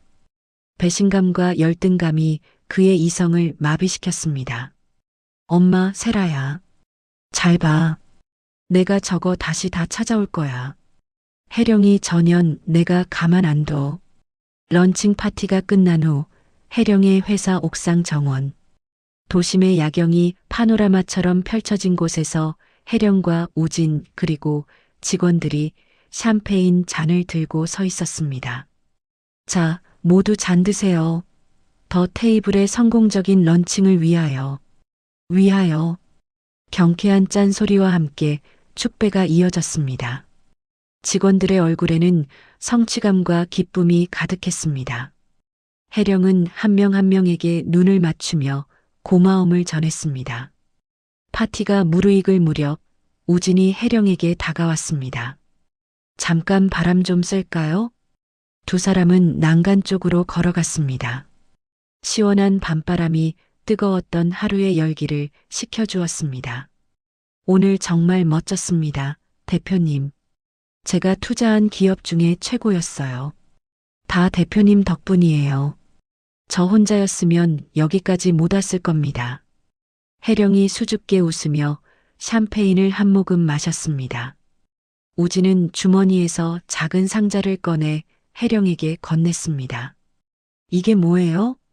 런칭 선물입니다. 부담 갖지 말고 열어보세요. 혜령이 조심스럽게 상자를 열자 심플하지만 세련된 디자인의 만년필이 들어있었습니다. 이제 결제할 일 많으실 텐데 좋은 계약만 하라고 준비했습니다. 그리고 제 마음도 조금 담았습니다. 우진의 부드러운 목소리에 혜령의 심장이 쿵 내려앉았습니다. 그녀는 만년필을 어루만지며 우진을 올려다보았습니다. 강 대표님, 우진 씨라고 불러주세요. 사석에서는. 저 혜령 씨 비즈니스 파트너로만 남고 싶지 않습니다. 혜령 씨 곁에서 힘이 되어주는 사람이고 싶어요. 우진의 직진 고백에 혜령의 얼굴이 붉게 달아올랐습니다. 지난 10년 사랑이라는 이름에 속아 상처받았던 마음이 우진의 진심 앞에서 조금씩 열리고 있었습니다. 저 아직은 좀 두려워요. 다시 누군가를 믿는다는 게. 기다리겠습니다. 혜령 씨가 준비될 때까지 천천히 와요. 우진이 혜령의 손을 따뜻하게 감싸주었습니다. 혜령은 그 손을 뿌리치지 않았습니다. 맞잡은 두 손의 온기가 차가운 밤 공기를 녹였습니다. 행복한 웃음소리가 옥상을 가득 채우고 혜령은 난간에 기대어 아래를 내려다보았습니다. 그래, 이제 진짜 내 인생이야. 아무도 방해할 수 없어. 하지만 그 평화는 폭풍 전야의 고요함이었습니다. 어둠이 짙게 깔린 건너편 건물 옥상. 망원 렌즈가 장착된 카메라를 든 누군가가 혜령과 우진을 집요하게 노리고 있었습니다. 찰칵, 찰칵, 찰칵. 셔터 소리가 끈질기게 이어졌습니다. 렌즈 너머로 보이는 태성의 눈은 붉게 충혈되어 있었습니다. 그는 악마처럼 입꼬리를 비틀어 올렸습니다. 웃어? 그래, 실컷 웃어더라. 그 웃음이 비명으로 바뀌는 건 한순간이니까. 태성은 혜령과 우진이 손을 잡고 있는 장면을 정확하게 포착했습니다. 그리고 휴대폰을 꺼내 어딘가로 전화를 걸었습니다. 여보세요? 김 기자님? 네, 접니다. 아주 확실한 거 건졌습니다. 네, 불륜 증거요. 제목은 자극적으로 뽑아주십시오. 재벌가 며느리의 두 얼굴 어떻습니까? 태성의 비열한 웃음소리가 어둠 속으로 흩어졌습니다. 혜령의 가장 빛나는 순간 그녀의 등 뒤로 검은 그림자가 소리 없이 다가오고 있었습니다. 챕터 6늪에서 뻗어온 손. 폭풍은 가장 고요한 아침에 찾아왔습니다. 성공적인 런칭 파티를 마치고 기분 좋게 잠들었던 혜령은 창가로 쏟아지는 햇살에 눈을 떴습니다. 침대 옆 협탁에 놓인 휴대폰을 확인하려 손을 뻗었을 때 그녀는 무언가 잘못되었음을 직감했습니다. 평소라면 일정 알림이나 업무 메일이 와 있어야 할 시간이었지만 휴대폰은 쉴 새 없이 진동하며 화면이 꺼질 틈이 없었습니다. 부재중 전화 수백 통, 그리고 읽지 않은 메시지 수천 개. 혜령의 손끝이 미세하게 떨렸습니다. 그녀는 불안한 예감을 억누르며 가장 위에 떠 있는 링크를 눌렀습니다. 유명 사이버 레카 유튜버 저격왕의 채널이었습니다. 단독 입수, 성공한 여성 CEO 차혜령, 시댁 쫓아내고 불륜, 충격 실체. 자극적인 썸네일에는 혜령의 얼굴에 붉은색 X 표시가 그어져 있었고 옆에는 모자이크 처리된 태성과 혜령이 어젯밤 우진과 함께 있는 사진이 교묘하게 편집되어 있었습니다. 혜령은 숨이 턱 막히는 것을 느끼며 영상을 재생했습니다. 변조된 음성의 유튜버가 앙칼진 목소리로 떠들기 시작했습니다. 자, 여러분. 어제 난리 났던 더 테이블 차혜령 대표 아시죠? 이혼의 아픔을 딛고 일어선 당당한 커리어 우먼? 웃기지 마세요. 제가 오늘 그 가면을 싹 다 벗겨드리겠습니다. 화면이 바뀌고 병원복을 입은 세라가 링거를 꽂은 채 가련한 표정으로 인터뷰를 하고 있었습니다. 물론 얼굴은 흐릿하게 처리되어 있었죠. 흑흑. 저는 그냥 그 집 가정부로 들어갔다가 아드님이랑 눈이 맞은 죄밖에 없어요. 근데 사모님이 저 임신한 거 알고 바르로 배를 차서 우리 아기가. 세라가 말을 잇지 못하고 오열하자 자막에는 충격 증언 본처의 폭행으로 인한 유산이라는 글자가 큼지막하게 박혔습니다. 혜령의 입에서 신음이 터져 나왔습니다. 이게 무슨. 이어지는 화면은 더 가관이었습니다. 낡은 여인 숙방을 배경으로 태성이 고개를 숙인 채 앉아 있었습니다. 제가 능력이 부족해서. 아내한테 얹혀 산 건 맞습니다. 하지만 저를 그렇게 무시하고 제 어머니한테 밥상 한 번 안 차려드리고 결국엔 돈 많은 남자 만나서 저를 빈손으로 내쫓았습니다. 저 10년 동안 진짜 죽은 듯이 살았습니다. 태성은 준비된 대본을 읽는 것처럼 더듬거리면서도 눈물 연기까지 곁들여 피해자 코스프레를 완벽하게 해냈습니다. 영상 말미에는 어젯밤 혜령이 우진의 차에 타는 장면, 옥상에서 손을 잡고 있는 장면이 파파라치 컷처럼 삽입되어 있었습니다. 이혼 도장 찍자마자 환승? 아니죠. 이건 100% 불륜입니다. 여러분, 이런 부도덕한 여자가 만든 음식 믿고 드실 수 있습니까? 영상이 끝나기도 전에 혜령은 휴대폰을 침대에 던져버렸습니다. 머릿속이 하얗게 변하고 심장이 터질 듯이 뛰었습니다. 이건 명백한 거짓이자 조작이었습니다. 하지만 대중들에게 진실은 중요하지 않았습니다. 영상 아래 달린 수만 개의 댓글은 이미 혜령을 마녀로 몰아가고 있었습니다. 와, 이미지 세탁 소름 돋네. 임신부 배를 찼다고? 저게 사람이냐? 불륜녀가 만든 밀키트 안 먹습니다. 불매 운동 가자. 혜령은 비틀거리는 몸을 일으켜 옷을 갈아입었습니다. 당장 회사로 가야 했습니다. 회사는 그야말로 전쟁터였습니다. 로비에 들어서자마자 직원들이 사색이 되어 뛰어다니는 모습이 보였습니다. 혜령을 발견한 비서실장이 울상을 지으며 달려왔습니다. 대표님, 지금 전화랑 홈페이지가 마비됐습니다. 항해 전화 때문에 업무를 볼 수가 없어요. 진정해요. 다들 동요하지 말고. 그때 회사 정문 밖에서 꽹과리 소리와 함께 확성기 소음이 찢어질 듯 울려 퍼졌습니다. 조강지쳐버리고 시어머니 내쫓은 폐륜 며느리 차혜령은 물러가라. 물러가라. 혜령이 창백한 얼굴로 유리창 밖을 내다보았습니다. 박 여사가 동원한 노인정 할머니들과 일당을 받고 온 시위대가 피켓을 들고 서 있었습니다. 피켓에는 혜령의 사진이 붉은 페인트로 범벅이 된 채 악녀, 가정 파괴범 같은 끔찍한 문구들이 적혀 있었습니다.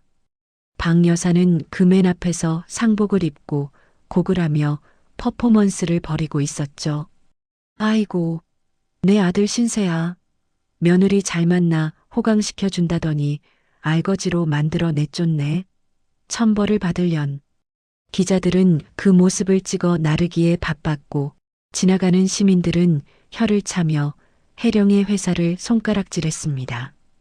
어제까지만 해도 선망의 대상이었던 회사가 하루아침에 비난의 표적이 된 것입니다.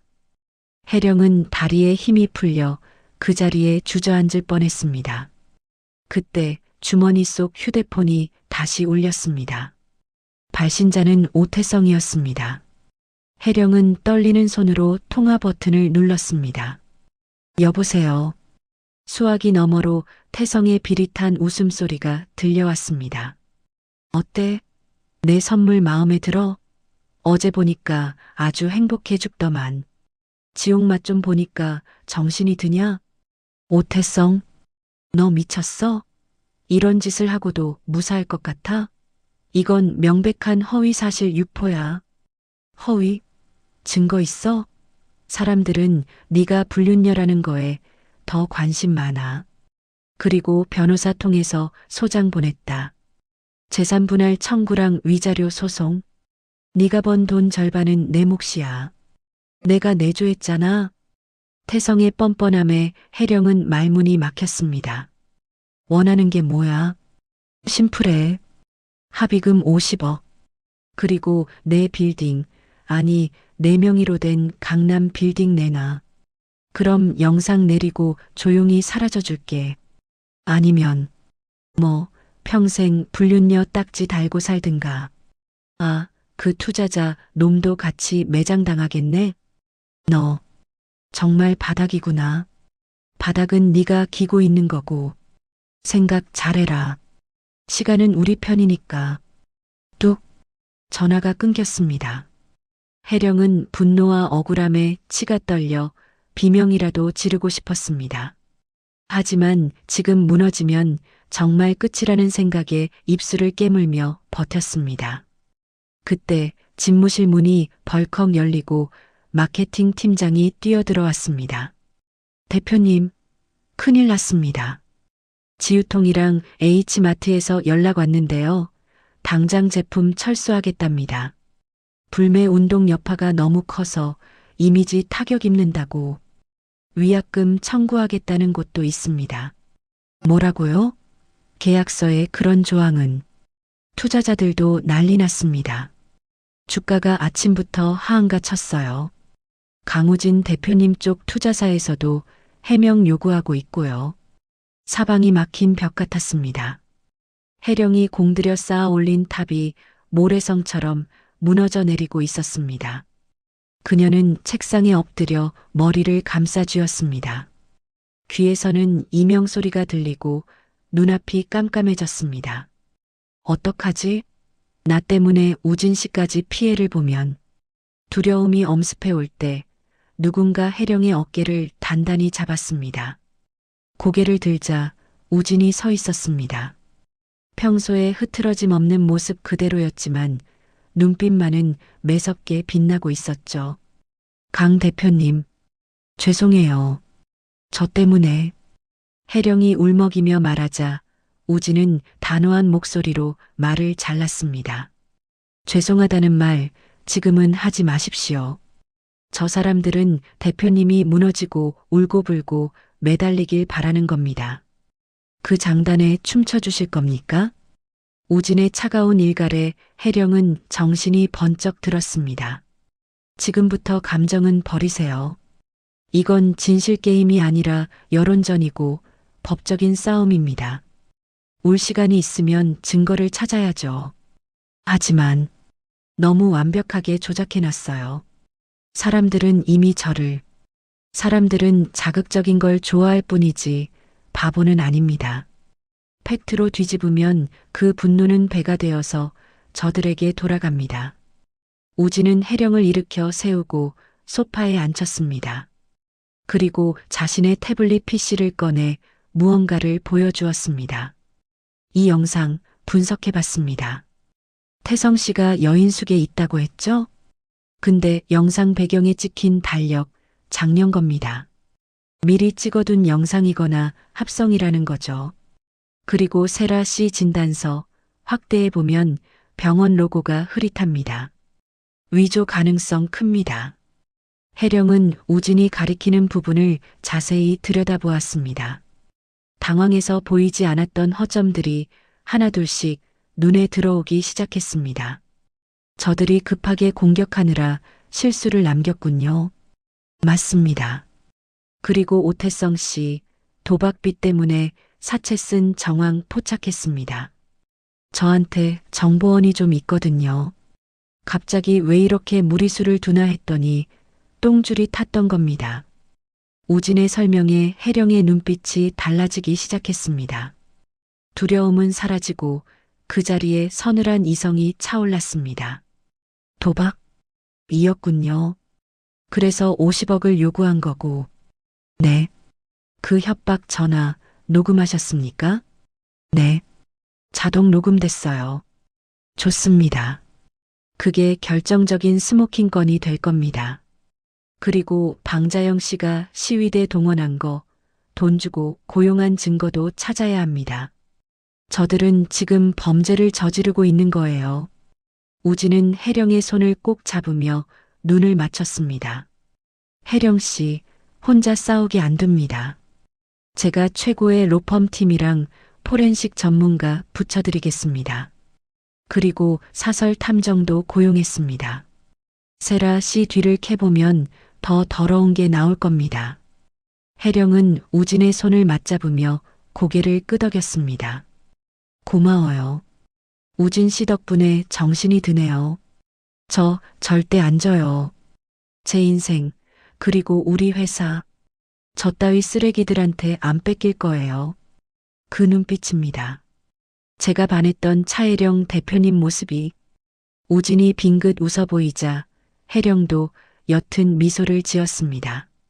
창밖에서는 여전히 박 여사의 악다구니와 시위대의 구호 소리가 들려왔지만 더 이상 두렵지 않았습니다. 혜령은 자리에서 일어나 거울을 보며 흐트러진 머리를 묶었습니다. 그리고 인터폰을 눌러 비서실장을 호출했습니다.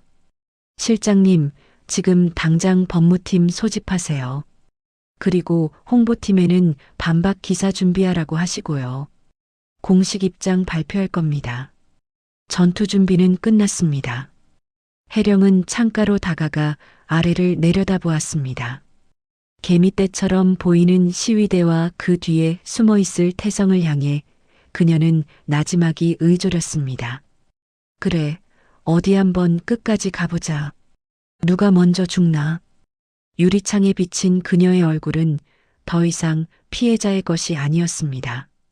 사냥감을 노리는 포식자의 눈빛이 번뜩이고 있었습니다. 그 시각 회사 근처 카페에 숨어 있던 태성은 휴대폰으로 시위 현장을 지켜보며 낄낄거리고 있었습니다. 아이고, 우리 혜령이 쫄았나 보네. 콧배기도 안 비치고.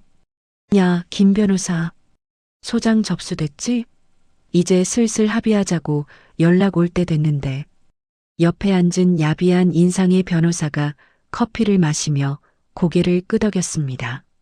네, 여론이 이 정도면 못 버팁니다. 광고 위약금에 뭐해. 50억이 싸게 먹히는 거죠. 축하드립니다. 오 사장님.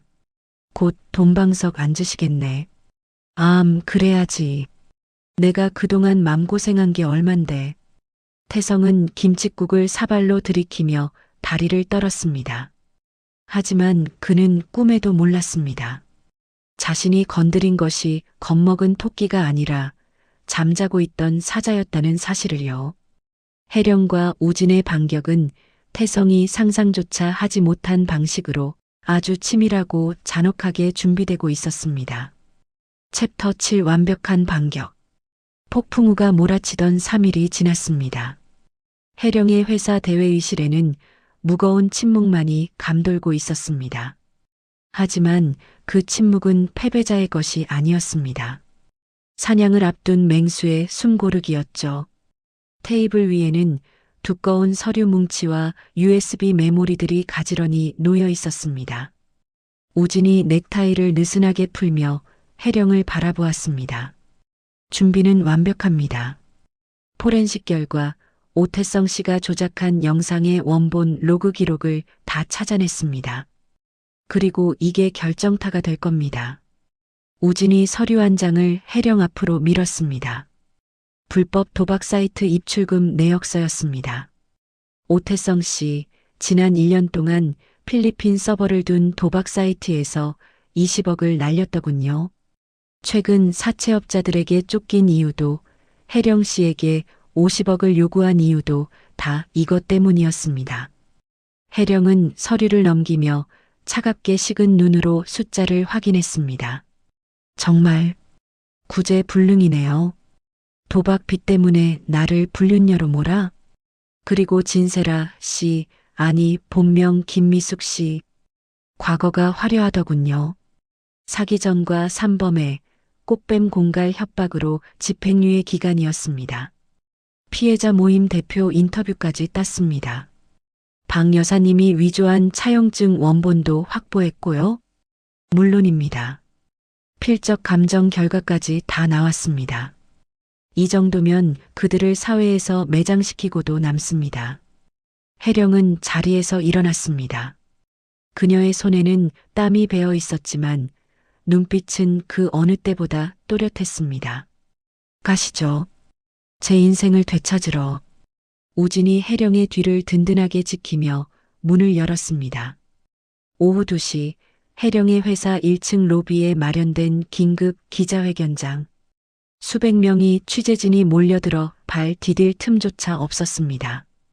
카메라 플래시가 번쩍거리고 여기저기서 웅성거리는 소리가 들려왔습니다. 기자들은 혜령이 눈물을 흘리며 사과하거나 대표직 사퇴를 발표할 것이라고 예상했습니다. 분위기는 흡사청문회장을 방불케 했죠. 그 시각 회견장 구석 기둥 뒤에는 모자를 푹 눌러 쓴 태성이 숨어서 이 광경을 지켜보고 있었습니다. 옆에는 그의 변호사가 껌을 씹으며 서 있었고요. 변호사님, 분위기 좋죠? 저게 집에 오늘 아주 작살이 날 겁니다. 50억 입금되면 바로 수수료 싸드릴게. 흐흐, 오 사장님 덕분에 저도 한몫 챙기네요. 사과문 낭독하고 나면 바로 합의서 들이밀 겁니다. 태성은 입꼬리를 비틀어 올리며 회견장 단상을 노려보았습니다. 드디어 혜령이 입장했습니다. 하지만 그녀의 옷차림은 예상과 달랐습니다. 검은색 정장 대신 티끌 하나 없는 흰색 수트를 입고 고개를 꼿꼿이 든 채 걸어 나왔습니다. 눈물 따위는 보이지 않았습니다. 혜령이 마이크 앞에 서자 장내가 순식간에 조용해졌습니다. 안녕하십니까? 차혜령입니다. 오늘 저는 사과를 하러 나온 것이 아닙니다. 진실을 밝히고 저를 음해한 범죄자들을 고발하기 위해 이 자리에 섰습니다. 기자들 사이에서 뭐야? 하는 술렁임이 일었습니다. 기둥 뒤에 있던 태성의 표정이 굳어졌습니다. 범죄자라니? 저게 돌았나? 혜령은 당황하지 않고 스크린을 가리켰습니다. 먼저 제 전 남편 오태성 씨가 유포한 불륜 증거 영상에 대한 진실입니다. 스크린에 영상 분석 결과가 떴습니다. 태성이 여인숙이라고 주장했던 장소의 달력 날짜, 그리고 혜령과 우진의 사진이 찍힌 시간대의 알리바이 증거들이 팩트체크 형식으로 나열되었습니다. 이 모든 영상은 조작되었으며 오태성 씨는 악의적인 편집으로 여론을 호도했습니다. 그가 왜 이런 짓을 벌였는지 그 이유를 들려드리죠. 혜령이 신호를 보내자 회견장 스피커에서 태성의 목소리가 쩌렁쩌렁하게 울려 퍼졌습니다. 야, 합의금 50억 내놔. 내 빌딩도 내놓고 그럼 영상 내리고 조용히 사라져 줄게. 안 그러면 너 평생 불륜녀 딱지 달고 사는 거야. 적나라한 협박 내용에 기자들이 경악하며 웅성거리기 시작했습니다. 플래시가 미친 듯이 터졌습니다. 태성은 다리가 후들거려 벽을 짚었습니다. 저거, 내가 언제 저렇게 말했다고. 녹음? 혜령의 폭로는 멈추지 않았습니다. 오태성 씨는 현재 불법 도박 사이트에서 20억의 빚을 지고 있습니다. 도박 자금을 마련하기 위해 전처인 저를 협박한 것입니다. 스크린에 태성의 도박 사이트 입출금 내역과 사채업자와 주고받은 문자 메시지가 공개되었습니다. 다음은 제 시어머니였던 방자영 씨입니다. 며느리인 제 인감을 위조하여 수억 원의 사채를 썼고 돈을 받고 시위대를 고용하여 업무를 방해했습니다. 방 여사가 시위대 팀장에게 돈 봉투를 건네는 CCTV 영상이 재생되자 기자들은 탄성을 질렀습니다. 마지막으로 피해자 코스프레를 했던 진세라 씨, 본명 김미숙, 전과 3범의 상습 사기꾼입니다. 임신 진단서 역시 위조된 가짜입니다. 세라의 머그샷 범죄자, 식별용 사진과 과거 판결문이 대문짝만하게 화면을 채웠습니다. 회견장은 그야말로 충격의 도가니였습니다. 유튜브 생중계 댓글창은 태성 일가를 욕하는 글로 도배가 되다 못해 폭주하고 있었습니다. 와, 미쳤다. 완전 쓰레기 집안이었네. 도박 빚 때문에 마누라를 담가. 사람이냐? 사이다. 혜령 언니 힘내세요. 여론은 순식간에 뒤집혔습니다. 구석에 숨어있던 태성은 식은땀을 비 오듯 흘리며 뒷걸음질 쳤습니다. 이거 다 거짓말이야. 조작이라고. 태성이 저도 모르게 소리를 지르자 기자들의 시선이 일제히 그에게 쏠렸습니다. 저기 오태성 씨 있다. 오태성 씨, 해명해 주십시오. 도박 빚 사실입니까? 수십 대의 카메라와 마이크가 태성을 향해 돌진했습니다. 태성은 손으로 얼굴을 가리며 도망치려 했지만 이미 퇴로는 막혀 있었습니다. 김 변호사, 어떻게 좀 해봐. 태성이 다급하게 옆을 돌아봤지만 변호사는 이미 사라지고 없었습니다. 상황이 불리해지자 혼자 도망친 것이었죠. 이 배신자 새끼가.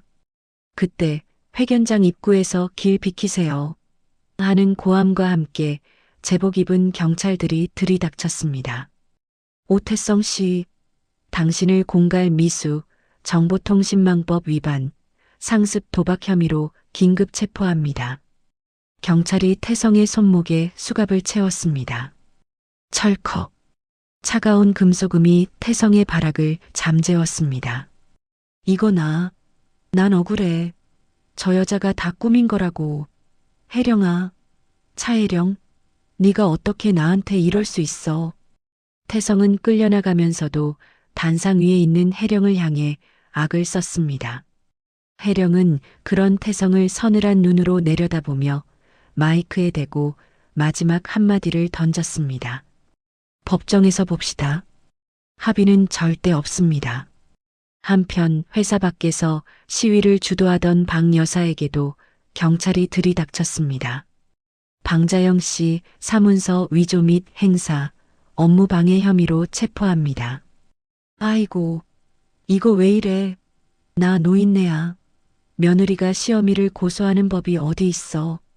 박 여사가 바닥에 드러누워 발버둥 쳤지만 여경 2명이 그녀를 일으켜 세워 호송차에 태웠습니다.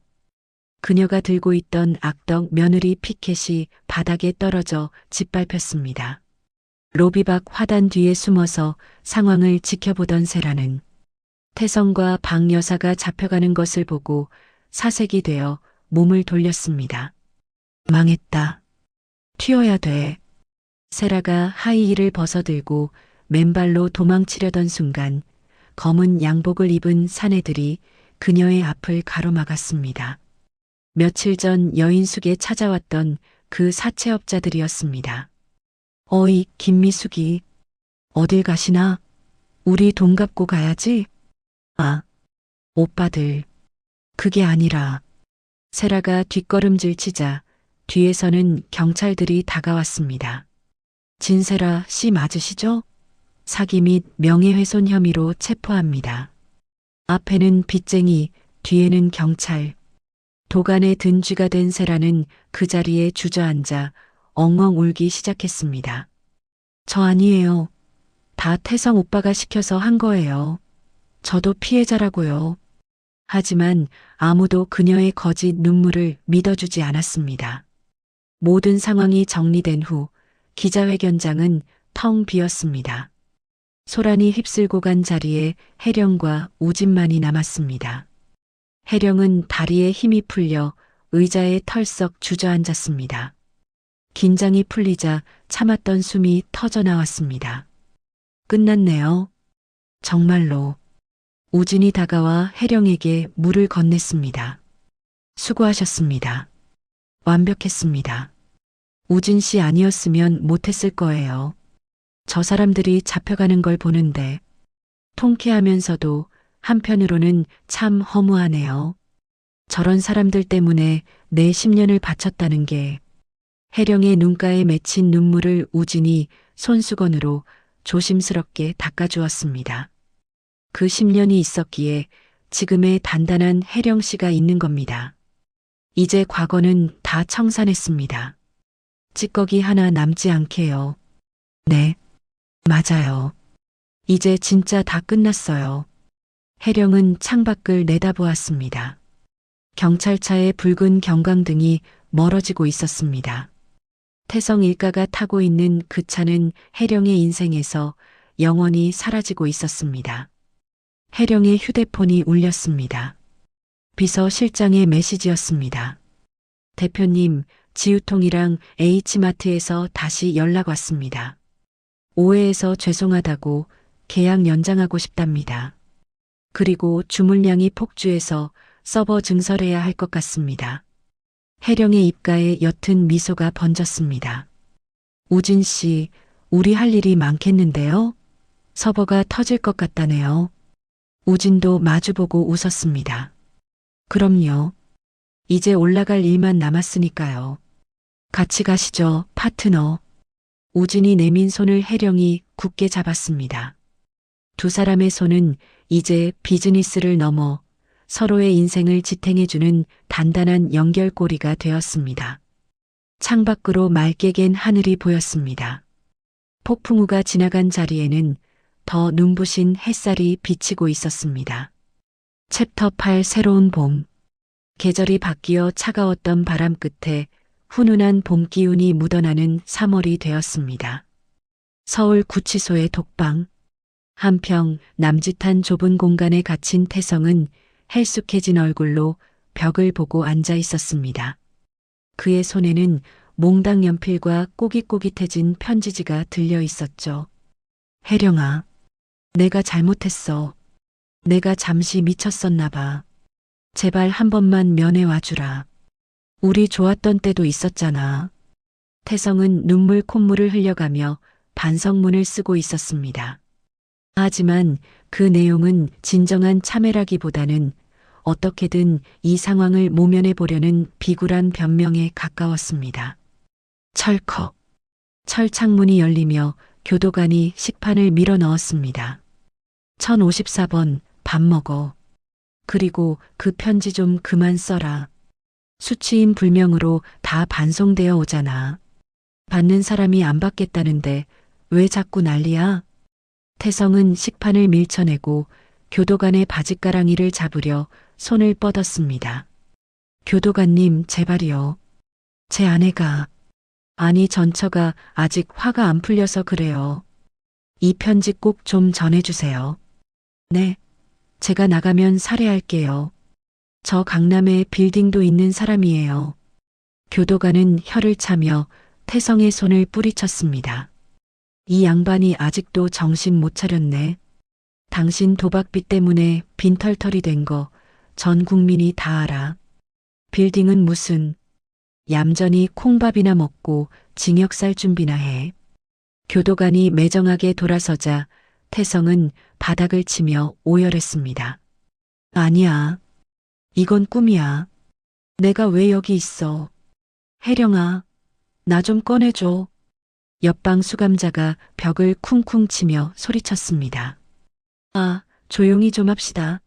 재벌가 사위였다면서 왜 이렇게 찌질해? 시끄러워서 낮잠을 못 자겠네. 태성은 차가운 시멘트 바닥에 웅크린 채 흐느꼈습니다. 화려했던 지난날은 신기루처럼 사라지고 남은 것은 차가운 철창과 비참한 후회뿐이었습니다. 한편 여자 교도소의 작업장. 죄수복을 입은 세라는 멍한 눈으로 종이 상자를 접고 있었습니다. 화장기 없는 민낯의 푸석한 머리카락, 생기를 잃은 피부는 과거에 화려했던 꽃뱀진 세라와는 딴판이었습니다. 야, 302번. 손이 왜 이렇게 느려? 너 때문에 우리 조할당량 못 채우잖아. 함께 일하던 여수감자가 세라의 등짝을 찰싹 때렸습니다. 세라는 억울한 표정으로 노려보았습니다. 아, 진짜 왜 때려요? 저 임산부였던 거 몰라요? 몸조리도 못했는데. 임산부? 배에 손 뭉치 넣고 다닌 게 임신이냐? 사기꾼 주제에 어디서 약을 팔아?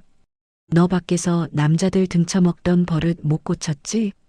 주변 수감자들이 깔깔거리며 비웃었습니다. 세라의 화려한 전적은 이미 교도소 내에 파다하게 퍼져 있었습니다. 더 이상 그녀의 가련한 연기는 통하지 않았습니다. 너 이번에 여죄 더 드러났다며? 형량 2년 늘었다던데? 축하한다. 아주 여기서 청춘 다 바치게 생겼네. 세라는 입술을 깨물었습니다. 혜령의 회사 앞에서 체포된 후 경찰 조사 과정에서 과거에 저질렀던 사기 행각들이 고구마 줄기처럼 줄줄이 엮여 나온 탓이었습니다. 세라는 접다 만 상자를 바닥에 집어던지며 악을 썼습니다. 아, 짜증나. 이게 다 오태성 그 멍청한 놈 때문이야.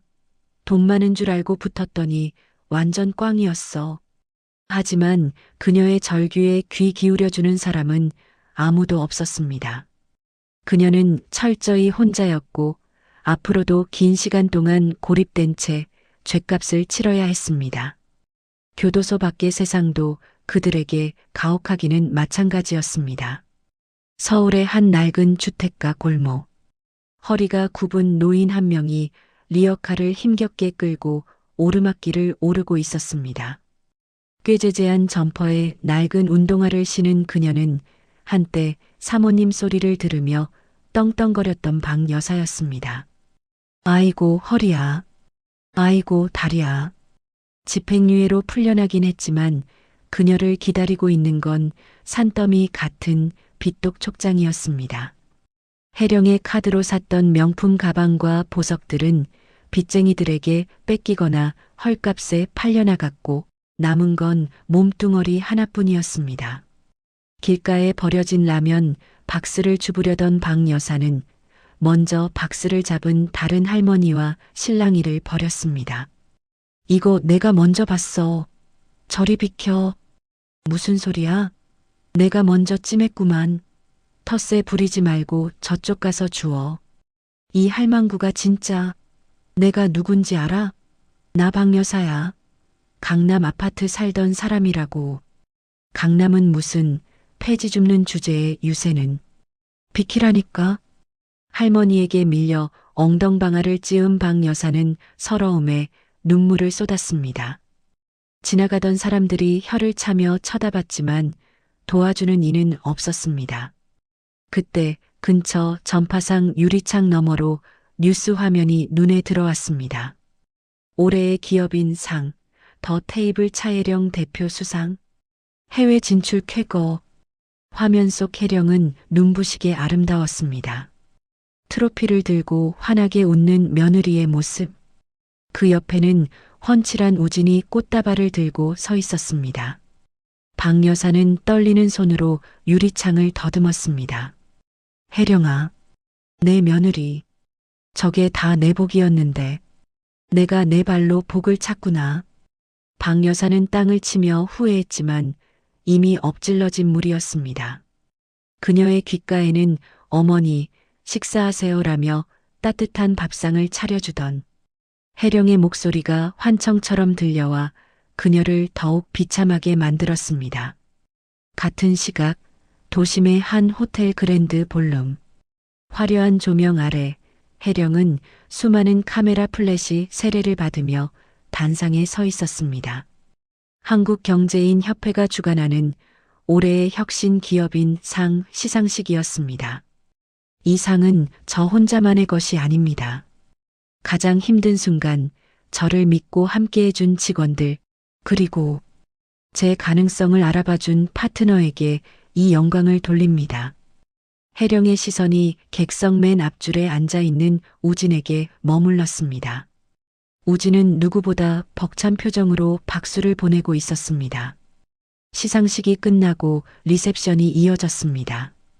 기자들이 두 사람 주위로 몰려들었습니다.